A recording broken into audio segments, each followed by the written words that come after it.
Hey guys, welcome to the MC Anime Podcast. We cover anime, geek culture, Japanese aesthetics, and Asian studies. We are a multi-fandom podcast, and you can expect to hear topics in your favorite hobby or fandom activity potentially. You can find MC Anime on Google Podcasts, Spotify, Apple Podcasts, and YouTube. Also, please check out mcanimepodcast.com, our website. Furthermore, stay tuned in for another episode.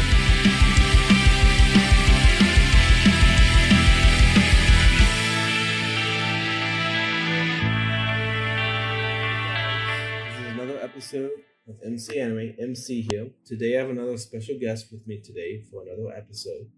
Sigrid. She's a hypnotherapist, and we're going to take it away. How are you doing today?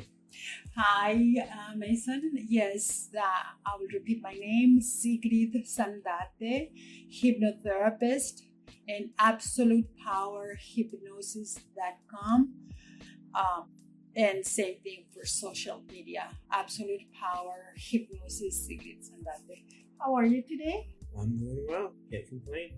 So, further ado, before we get into today's episode, you can go to us where you find podcasts near you, like Apple Podcasts, Google Podcasts, etc., in the podcast directories. We're also at www.mcanimepodcast.com, and that's www.mcanimepodcast.com. And we're also on Patreon for anyone that wants to support us and support the channel and keep it growing. Further ado, today's episode is Absolute Power and Hypnotherapy. So we're going to talk about how, the power of suggestion and hypnotherapy go hand in hand in hypnosis. And we actually have a clinical psychologist that is able to do that. That is right, Mason. That is right. We're talking about, you said, the power of suggestion and hypnotherapy. So hypnotherapy or hypnosis uses actually the power of suggestion for behavior change. So it is, the power of suggestion is the tool that hypnosis uses, almost like the scalpel that the doctor uses when they do a surgery. Okay. And do you find that the power of suggestion is easy on some people but not easy on other people? Well, it's yes and no, the question. It has a lot to do with the hypnotist, the hypnotherapist. Some of us have extensive training. I train in the school Hypnosis Motivational Institute, founded by Dr. Kappas. So I had a very extensive hypnosis training, hypnotherapy in all areas of the human mind and behaviors. So when you're talking about some people being easier to hypnotize, yes, there is a 10% of people that can be very easily hypnotized. Anybody can work with them. And generally, those are the people that participate in the shows, in the hypnosis shows, because they can easily go down, we say that, easily be hypnotized and continue to stay even after they wake them up and continue to retain the suggestions. The other 90%, it's also, everybody's being able to be hypnotized, everybody, the whole world. And we always say in hypnosis that we hypnotherapists or hypnotists, we de-hypnotize people, that people generally are hypnotized. So when they come, they come to gain control of their lives and be de-hypnotized, like waken up. Yeah, also because most people are stimulated by, the phone, social media. Also, with different things, it's like impacted by society's viewpoints, what other people view. So the hypersterica of hypnosis in a large scale is pretty there. Yes, that is right. That is so perfectly right. You're so correct. In generally now, people are opening up more and more to hypnosis. But in generally, there is a misconception that is being demystified now, like I said. People think that when people come to hypnosis, that we're going to get their secrets out, that we're going to put them in a trance where they're not going to be able to come out, that we're going to make them do things that they don't want, like rob a bank or something of that nature, or we're gonna make them cluck like a chicken, dance like a dog, bark like a dog, which is none of them is true. It's a total misconception. There is a mechanism, there is something inside each and every one of us that is protecting us. And no one absolutely can make us do anything that we do not want. So that's why when people come to a hypnotherapist or to me and they have more resistance to get hypnotized, I have to use my skills, because they came and they pay me quite a bit of good money to get hypnotized, to get better, right? To get, for lack of a better word, that's not the right word that I'm going to use, but I'm going to use it to get healed. But this may most of it to take care of an issue that they have. Whether it's they want to read faster, or they want to memorize more, they want to write faster if they're they're college students, or they want to sleep throughout the night because they are restless sleepers. Whatever the issue is, they come to gain control of their lives.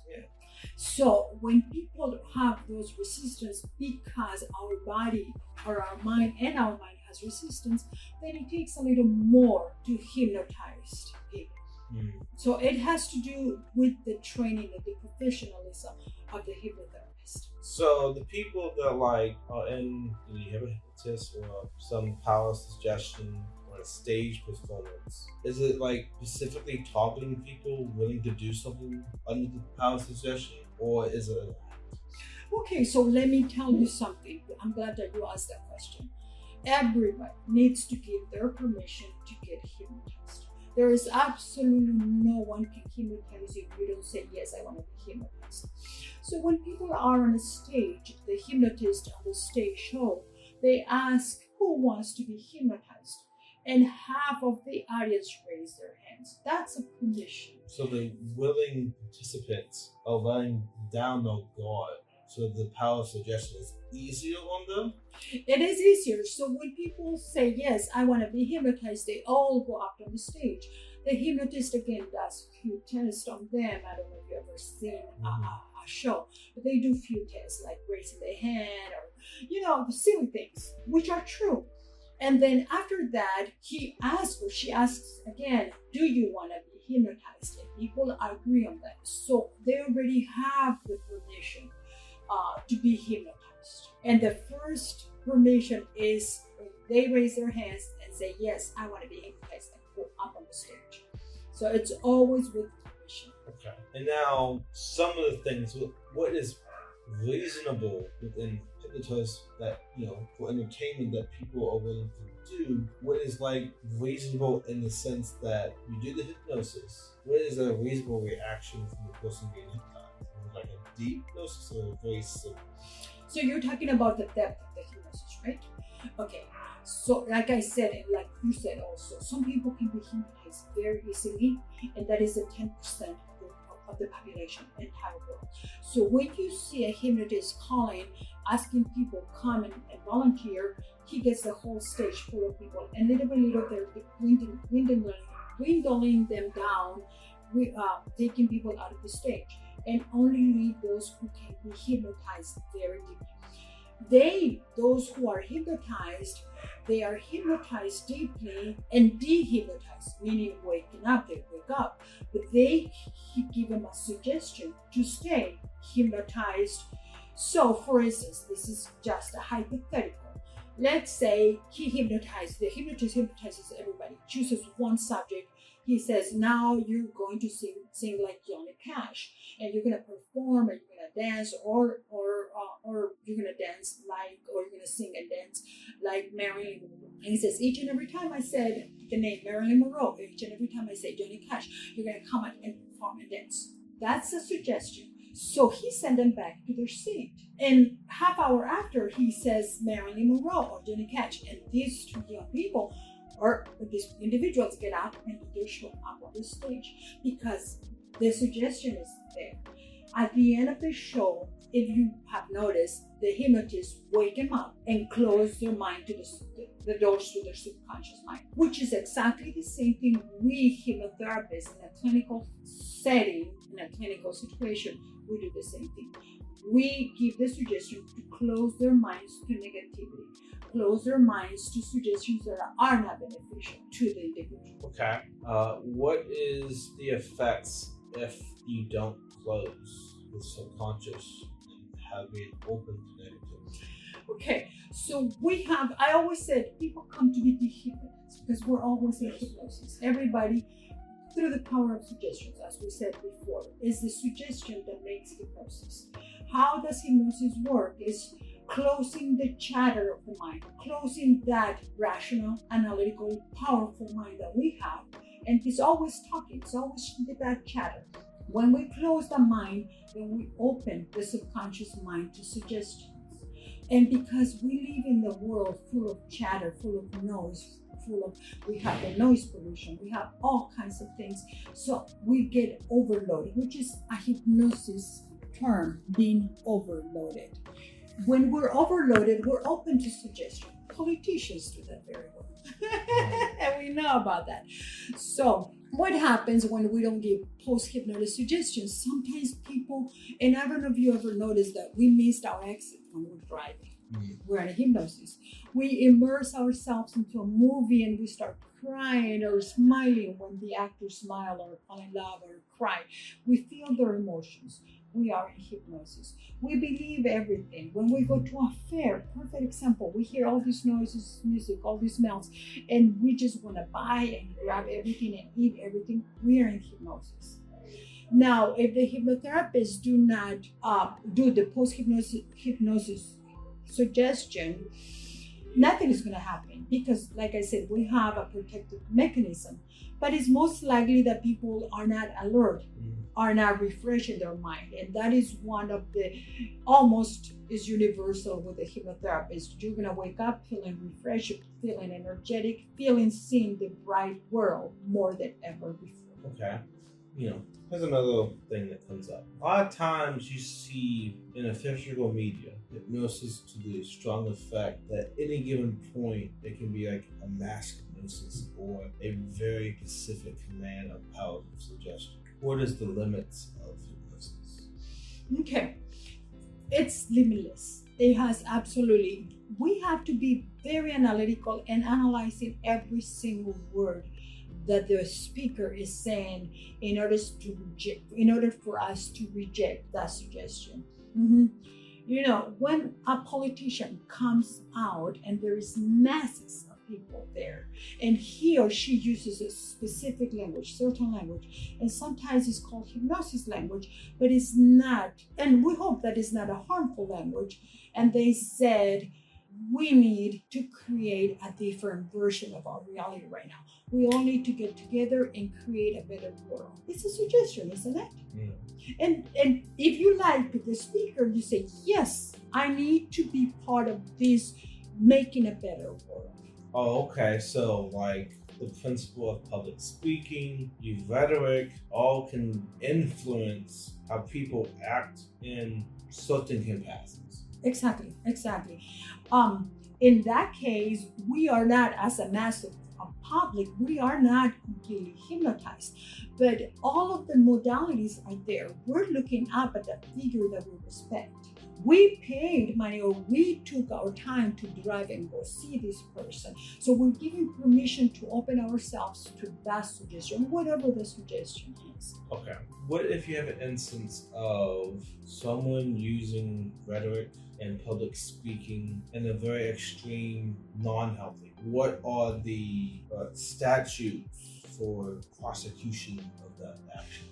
You mean, what is the percentage in terms that the people following the suggestion? Is that what Not you're necessarily the following, but the prosecution of proving that your rhetoric was actually directly harmful to the audience that you were speaking to. Well, it has happened. And I'm not going to name names, but we have seen sects that people follow that maybe not being to the best interest of the person, but they're willingly going to those sects. They're willingly joining certain groups.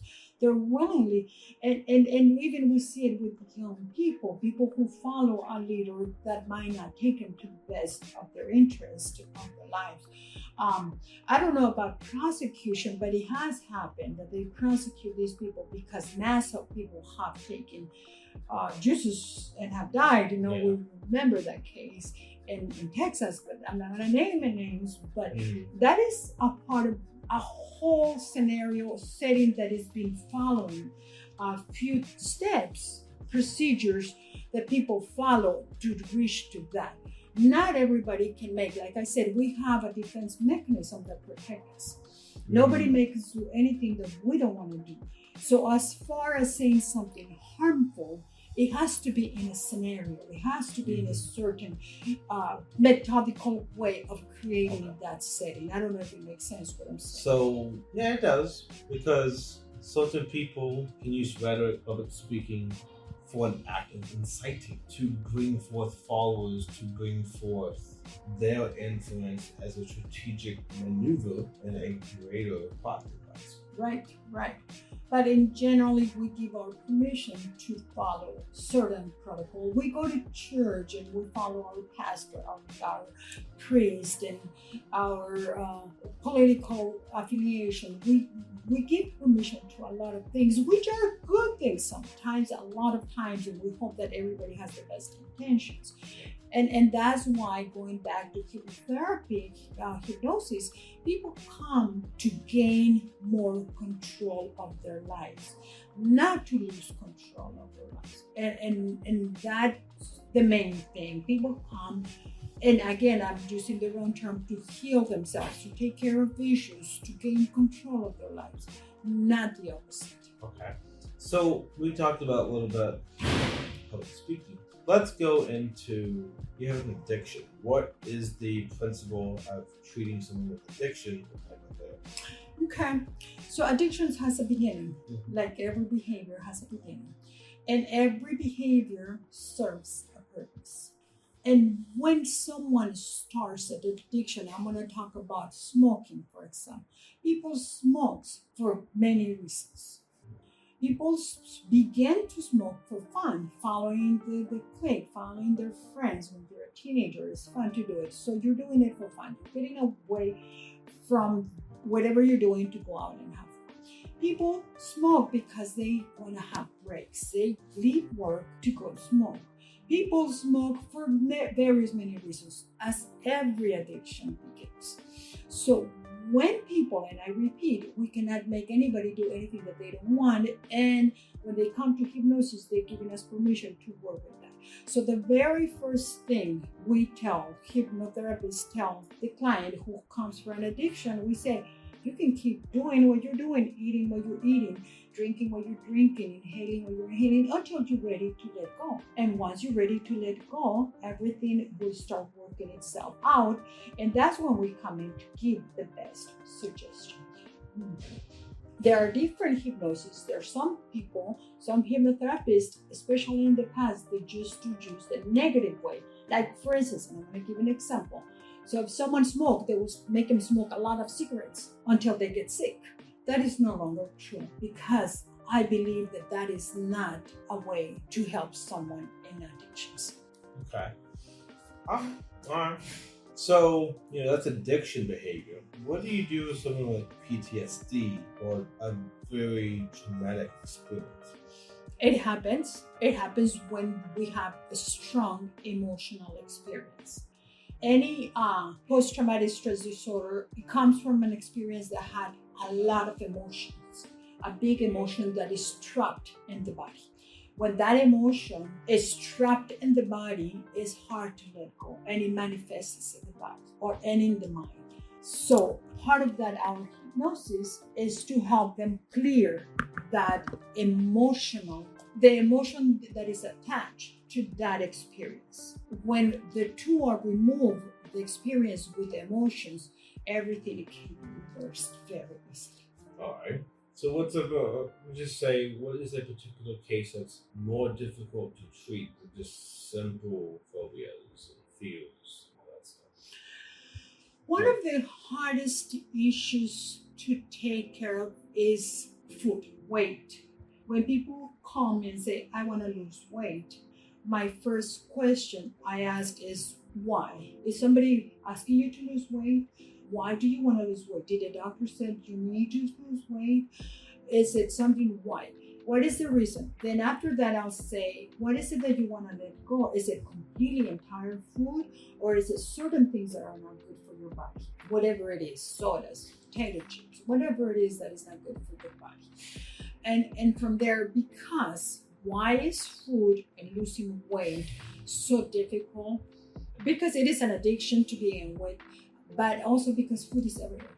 Food is something that we need to survive, more than drugs, more than anything else. So when we say, okay, now you're going to stop eating, we cannot say. We can say, now you're going to eat to the proportion that your body needs to eat and no more, right? But you cannot stop eating. Food is a source of communion, of being together with friends, with family, to enjoy. Is it in holidays? Is it in everywhere, birthdays? It's a way of socializing. It's a way of giving love. When mom, grandma, auntie give us apple pie, when we smell the smell of the apple pie, it brings us memories of when we were little or whatever. But food is a big addiction that it doesn't help with one session, let's say, for sake of argument. It needs a little more follow-up. Oh, okay. So, like, I don't know, this might be a high conspiracy theory. Has there been a proven method of hypnotherapy or hypnosis that potential military could have used to propagate war or propaganda? To propagate wars or things of the nature, I really doubt it. They don't have to go that extreme because they already have the support of people willing to fight. So let's talk about the example of Adolf Hitler and the extermination of Jewish. That, if you remember history, started little by little. One phrase, one word, and then it propagated into a whole country, and then it moved across. But it was instilling fear into people, instilling hatred into people. So it's not hypnosis, it was methodically moving into that area. So using hypnosis to propagate war or something of that nature, I really do not believe that. Okay. Because there is some people that they have used hypnosis as last resort, trying to break the will of somebody, but wouldn't it just be easier ways to break the will instead of hypnosis? Self-hypnosis, you're saying? Yeah. To hypnotize yourself? Yeah, you hypnotize yourself to prevent information from possibly being spread.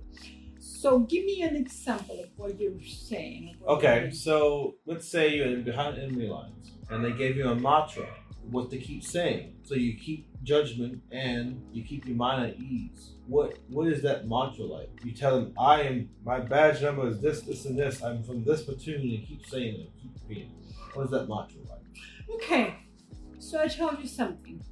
And again, we're going to go in circles a little bit, but then I tell you. The defense mechanism that we have, each one of us speak in different ways. Some of us speak directly and accept information directly. Like, for instance, you give me a direct command and say, give me a glass of water. I get up and give you a glass of water. It's a direct command. But you might also say, I'm so thirsty. You're not asking me to give you a glass of water, right? Yeah. But I might get up and give you a glass of water. It's an inferential suggestion, isn't it? Mm-hmm. So we all have different ways of intaking information. We all have different ways of speaking out our information. So, and that's what Kappa-Senior School, the Hypnosis Motivational Institute, has in its favor over other schools, that they teach us how we need to observe and listen to our clients, how they speak, how they take information, in order for us to give the suggestions in the same way they intake information. So when somebody repeats the mantra, okay, I'm this, I'm this, I'm this, I'm this, I'm gonna hate this group or whatever, our mind needs to be very open to that suggestion. And sometimes it's almost like if I'm saying I'm thin, I'm thin, I'm slender, I'm slender, I'm thin, I'm slender, I'm slender. But every time I see myself in the mirror, it's not to the way I want, it's not the way I want to look. So my mind is rejecting that. Because remember, we learn through observation and repetition. So yes, we can repeat our phrase, but we need to be open and it needs to harness something from the mind. Does it make sense what I'm saying? Yeah. It does make sense because the way you look at the situation is dependent on how the person responds, how the patient perceives their problem, and how you can go about in treating them in the most effective manner. Yes, exactly. And that is the professionalism of a hypnotherapist or a hypnotist, that we just do not read scripts. We, a good, powerful hypnotherapist, professional hypnotherapist, don't need scripts. We just follow each person individually into the best way that they learn and follow their path. Is hypnotherapy advised for children who have parental guardians to also have to provide more permission? Yes. Again, even for adults, we need permission. But for minors, we need several permissions. First and foremost, the parent. If they bring the child because they cannot learn at school, we need their psychologist referral or their school referral about what the child has, whatever issues. And with children, we use a different methodology. We don't give them direct suggestion because depending on the age of the child. If it's a teenager, they can take suggestion. And if it's a small child, it's hard for them to visualize, to tell them, now you're going to do this. Because remember, our mind protects us. Automatically, they say, well, I don't have to study. Are you telling me I have to do my homework? I don't have to. So we do it differently. And yes, parents have to be present. At least that's the protocol. We have to have permission of the parents, especially, or we can take a video of us hypnotizing the child because they're minors, so we need to protect children above all. Yeah, and then if the children are at a young age, are they really able to say yes to what's going if they don't understand? What age would you speak of? 5 years old or less. I have had children, 5-year-old children in my office. And I don't call it hypnosis. I don't call it suggestions. We do child's therapy sort of way, but in a way that the child can understand it. And again, that has to do with how prepared the hypnotherapist is for the child. And sometimes, yes, we use eye fixation, that clock that we don't use it with adults. That's really a myth. Adults don't hypnotize with that little clock pendulum going back and forth. Well, yeah, just because the attention span is really distracted. But the for kids' attention span is like really focused, and it's like tunnel vision. Yeah, and for the children, we do use it. We were taught to use it, and I have used it to get them hypnotized. Okay. What is a good case that you were involved with that actually became like personal to you? Oh, there's so many cases, so many, very personal. I guess I will talk about a couple of my friends. Mm-hmm. Well, first, let me tell you, when I was working in a hospital, Olive View in Los Angeles, I was working with people with cancer that were hooked to the chemotherapy injections and all of that. Mm-hmm. I had so many reactions that my heart would just thump of joy. I had one young lady that she was hooked and she was all bruised up in her arm because they will never find her veins, the nurses. So she almost cried when she was saying, and I said, okay, well, with your permission, I'm gonna put you in a trance I'm gonna talk to your body, and I'm gonna talk specifically to your veins to just pop out, and that the needle is gonna be just a little pinch, no pain. And I did that. So the next time I came around and I saw her, she was so happy, and she didn't remember, because remember, these people are already in a trance with all the chemos and all whatever they're doing, all the treatments they're getting. So she wouldn't remember. But the next time I saw her, she says, "You know what? When the doctors come, my veins just oh, that is such a wonderful news. I'm so very happy for you." I didn't say I gave you the suggestion. Your body responded. I said nothing. I just said, "I'm so very happy. I'm so very happy that your veins are popping out. They are so prepared for you to get well." And what has been a more complicated case that took a very long time to resolve? Complicated case. I told you about my friend, my beautiful friend, Paul. Well, I shouldn't be saying his name, but anyway, he came for losing weight, for weight loss. And because he was going to have gastroband to lose weight, something of that sort, some kind of procedure, I can't remember, but he needed to lose weight. I really do not remember, honestly, if he lost a pound. But he worked on every other issue he had. He will come every week. He was such a lovely doll. And we worked. And again, I am not a doctor. I do not practice medicine, but I do give suggestions to the body. And so he learned to breathe in better and relax more, and breathing better to the point that he let go of his oxygen. He will always carry it with him. But the doctor, I had his doctor referral who said, "Wow, together everything works marvelous." So I don't know if that would be complicated, but again, what you he had came, an unintended result. right, he came for one thing and a lot of other things happened. Now, the longest session I ever had, it was like almost 4 hours, but this was for a past life regression. Oh. Mm-hmm. The person had never been hypnotized, and we stayed together. She was finally able to go into deep trance and see something. And again, it was after 4 hours. And that was, I don't know if that was resistance or that was, I don't know. But I think that was the longest session I have ever had. Okay. So how long do it usually take to do hypnotherapy? Like in one session? Like one simple session and follow up every week?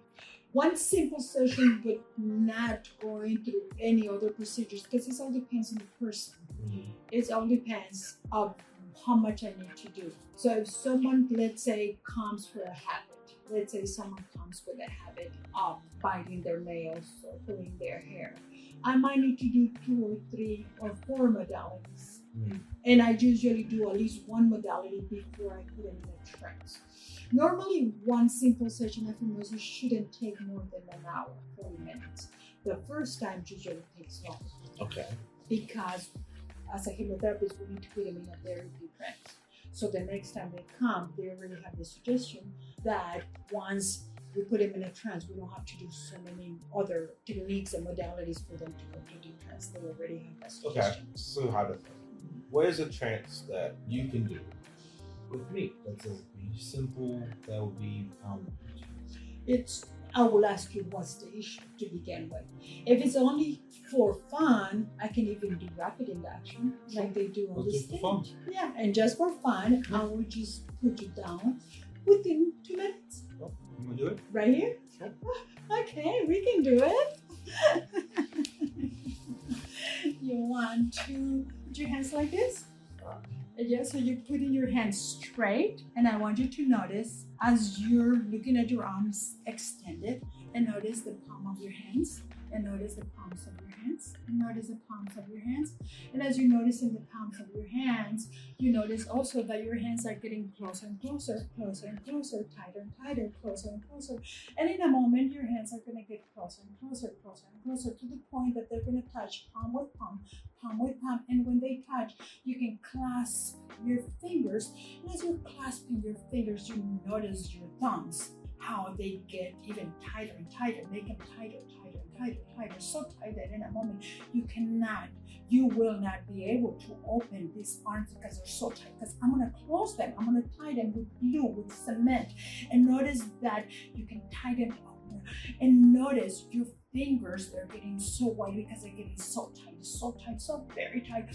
Go and try to open them. You can't because they're so tight. And I'm gonna count 3. When I say 3, you can open your arms and release it. Let it go. 1, 2, 3, let it go. Let it go. Relax and let it go. Let it go. Let it go. Okay, now I'm gonna grab your hand. And as I grab your hand, you can open your arms. Look at your hand. Hold your hand just a little bit. Look at your hand and look at your fingers. Look at your finger right here. And as you're noticing the finger, and in a moment, I'm gonna let go of your hand. And you're gonna tell me, what is it? Are your fingers spreading? Or your hand is getting closer to your forehead? And when I let go, you just let me know.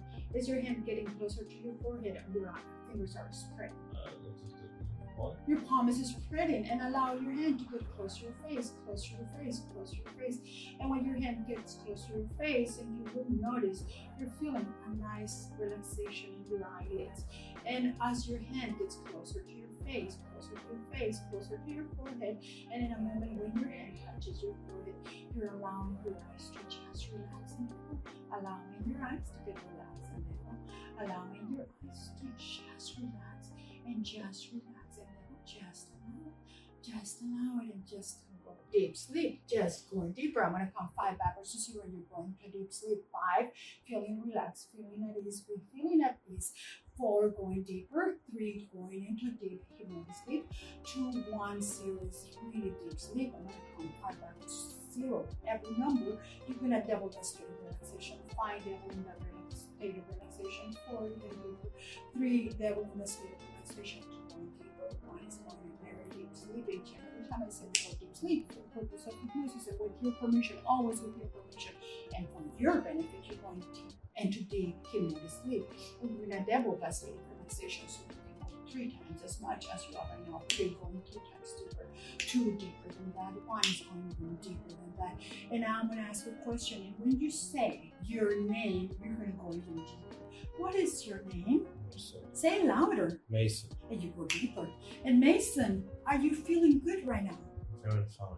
Great. So you even go deeper than that. And Mason, are you in your deepest state of relaxation? Content. Say it louder. Content. You're content. Are you in a deepest state of relaxation? I'm the deepest place. Content. You can go deeper. Do you want to go deeper? Yeah. Let's go deeper. So now imagine, visualize, pretend for a moment that you are going down a staircase of 20 steps, and with every step you're going to move deeper. Doubling the state of relaxation, and with your eyes closed, as you have your eyes closed, you have your eyes closed, don't you, Mason? Mm-hmm. And you are in hypnosis, are you not? I have a tight feeling in the stomach. Say it more clear, more louder. I have a tight feeling in the stomach. Okay, well, every number as you go down the staircase, you're going to allow that tight feeling of the stomach to release, to let go. Whatever that feeling is, release it and let it go. Are you okay with that? Yeah. Let's do it. Allow yourself to visualize, imagine, pretend for a moment there is a beautiful staircase, very secure. You are walking that staircase. When you have that in your beautiful imagination, nod your head for me. Beautiful. Now, when you're ready to walk down the staircase, you let me know. Beautiful. 20, 19, going deeper. 18, going deeper. 17, 16, 15, 14, 13, releasing, letting go. All the tightness in your stomach, all the tightness around your stomach and every part of your body, letting it go. 17, 16, let it go. 14, let it go. Let it go. All of that. 14, 13, 12, 11, 10, 9, 8, 7, letting it go. 4, 5, 3, 2, 1, 0, deep sleep. Allowing yourself to relax. Letting go of that tightness, letting go of all the stress, letting go of all the doubts and resistance that your body might have. Letting it go. When you're ready to let it go, as I'm going to count 3 numbers to 0, I'm gonna ask your subconscious mind and your body if it's willing to let it go. What does it say? Say it loud and clear. Let it go. Let it go already, right? 3, 2, 1, 0. Let it go now. Let it go. Let that tightness in your stomach. Is the tightness gone? It's mostly gone. Mostly gone, but there is something in there, isn't it? Yes. Okay. Can we ask your subconscious mind if it's willing to let it go?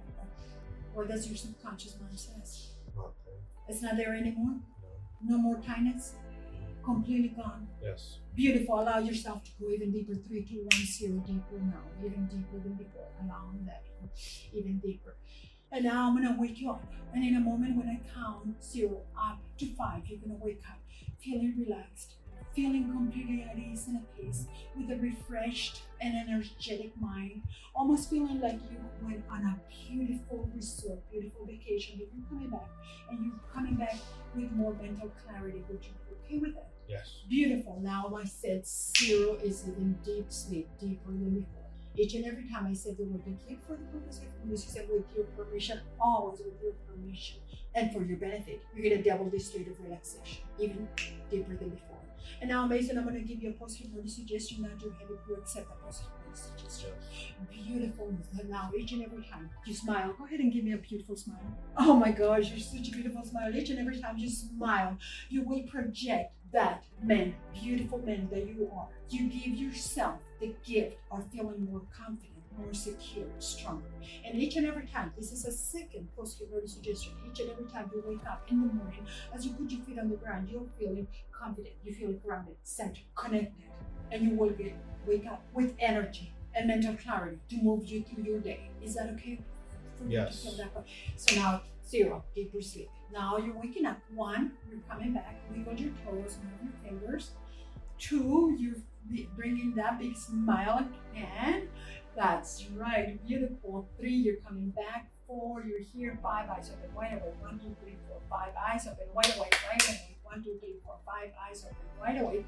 Allow me to look. Can I hold your hand again? Sure. Okay. Now look at your fingers one more time. Right. And as I'm letting go of your fingers right now, your hand will have the tendency to move towards your face, towards your forehead, and you let me know which one is it. Is it your fingers spreading out or your hand going towards your forehead? Which one is it? 1. I'm letting it go. Which one is it? Deep sleep. Deep sleep. Each and every time I say deep sleep for the purpose of hypnosis, with your permission, you can deeply, quickly, easily, and effortlessly to this depth of relaxation. 5, 4, 3, 2, 1, 0. Deeper again. And Mason, I'm going to ask a question to you again. Do you remember my post-hypnosis suggestions? Do you remember that each and every time you smile, you bring more, you will portray more confidence as a man? Something about waking up in the morning, having a feeling in my feet, and then wake up with a deep smile, and really happy, and no tightness in my stomach. That is right. Your tightness in the stomach is gone, isn't it? It's been reduced, yes. Okay, can we reduce it to 0? Or It maybe 1? It has been reduced, I don't feel it. Okay, great, wonderful. So the post-hypnosis suggestion is that each and every time you wake up and you put your feet on the ground, you give a big smile, you see the world brighter, you will be connected, grounded, center, and with the mental clarity to take you throughout the day. Suggestion. Yes. And that will be happen today, tomorrow, and after tomorrow, and next week, and next Monday. Now we'll wake up. 0, 1, 2, 3, 4, 5, eyes open, wide awake, wide awake. How are you feeling, Mason? I feel content. I feel similar when I was with Monica doing channeling in a way. But I'm wondering why my stomach was getting tight for no odd reason. Well, we are going in public. Notice that we are, and it was in the spur of the moment. You were not prepared to get hypnotized. Just ask me to hypnotize you. So does the subconscious have an effect on the body, like the stomach getting tight in one particular area? All the time. And this is what hypnosis is.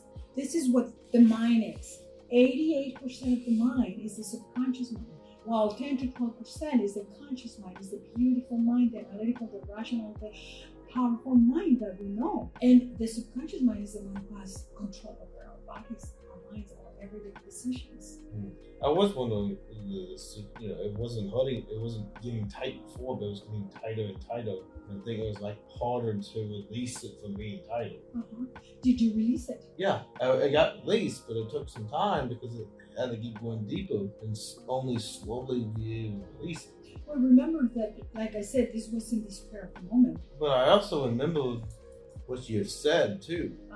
But I also remember the stomach being tight. But there was nothing else to focus on. That's the words or the tightness in my stomach. Either one, and the words eventually was the only thing I was focusing on. And remember also that hypnosis is a state of mind when we fall asleep or when we're awake. So we are aware of what's happening, of course you hear my voice, but you also have awareness of everything that is happening around. From the fans that are going, the light that is coming, the colors of everything. So our subconscious mind is absorbing everything. And yet I keep your attention with my words, even though I have an accent, as probably you heard it, everybody heard it. But you kept listening to my words. And because we were not, neither you or I were prepared to hypnotize you right here on the spot, but we did. And did you feel that you were hypnotized? Yeah, because I had a reaction in the stomach that I only usually feel when it gets upset or starts hurting. Like that is the same spot I feel pain in. So feeling that again in a situation that's unrelated is more striking. Because I only use it when it gets like really painful. And I don't know why. So your stomach gets tight in what situations? It just gets tight, and then it just randomly gets tight. It's like it hurts, and like it's pain, like maybe I did something wrong or been wrong. I don't know. Right. But it's like right here in my rib cage. Right. And could it be? Oh, it hurts. It still hurts? Yeah.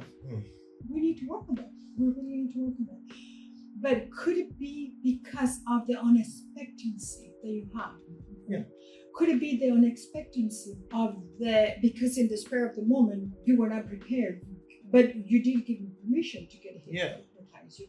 But could it be that? It could be. It's a sensation of like stress and other factors impact the body in different ways, just like you feel ghost pain. Right. Exactly. And we want to make sure that pain is gone before I leave today. Okay. Yes. Well, I don't understand. It's like, why is it aggravated, the pain? And that's what I was wondering. I'm wondering why the pain came out. Could it be that the pain comes up randomly in the hystonic state, made the pain come out more? Or it could be that it got tight, but it wasn't tight before. But maybe it was like the doubt. Am I going to be hypnotized? Am I hypnotized or am I not? I didn't doubt I was going to be hypnotized. I just listened along. Because usually I try to just be a willing participant of like mindfulness exercises and all that stuff, because it does have an impact if you do it correctly. So if that's one thing I've learned, is try it out, be optimistic, and see where it goes. Because it went out, it went away, went in trance. Yes. And now it came back and you were awake? Yeah, it came back. So it's like an aggravated pain that only went away temporarily. And how often do you get that pain? Not very often. When it does, it goes. Okay. And does it come in situations where unexpected things happen to you? I'm not quite sure. It just comes up. It's something to Either I feel like I ate something wrong, or I did more work and then that muscle is getting irritated, or as a reoccurring injury that only gets hurt occasionally. I don't know. And that is very true. But we're going to work on that for sure. Well, guys, this is an episode of Absolute Power and Hypnotherapy. I thank Sigrid for being here, explaining hypnosis and the power of suggestion and how to use it properly. Use it in a way that is beneficial. Also, if you have awareness to hypnotherapy, try it. It's an alternative to other therapies out there, but it has results because the suggestion given to you, if the person is able to help with your condition, can be beneficial. Thank you, Mason. Yes, so definitely Absolute Power of the Mind. That's the name of my hypnotherapy. Absolute Power Hypnosis, Sigrid. You can find me, that's my website, absolutepowerhypnotherapy.com, or Sigrid Sandate, Absolute Power Hypnosis in my social media. By all means, please send me a message and we can work remotely or in person. Thank you very much. Thank you, guys. And with that, we have ended the episode of Absolute Power and Hypnotherapy. Please support us on different podcasts near you: Apple Podcasts, Google Podcasts, Amazon Music, Spotify, and iHeartRadio. We're also on www.mcanimepodcast.com. That's www.mcanimepodcast.com. We're also on Patreon with the different tiers. Other ways to support the podcast, design, guest appearances, sponsorship, and more. All on that. Thank you for being here. And if not, take my advice that hypnotherapy is a thing and does affect people in different ways. Bye.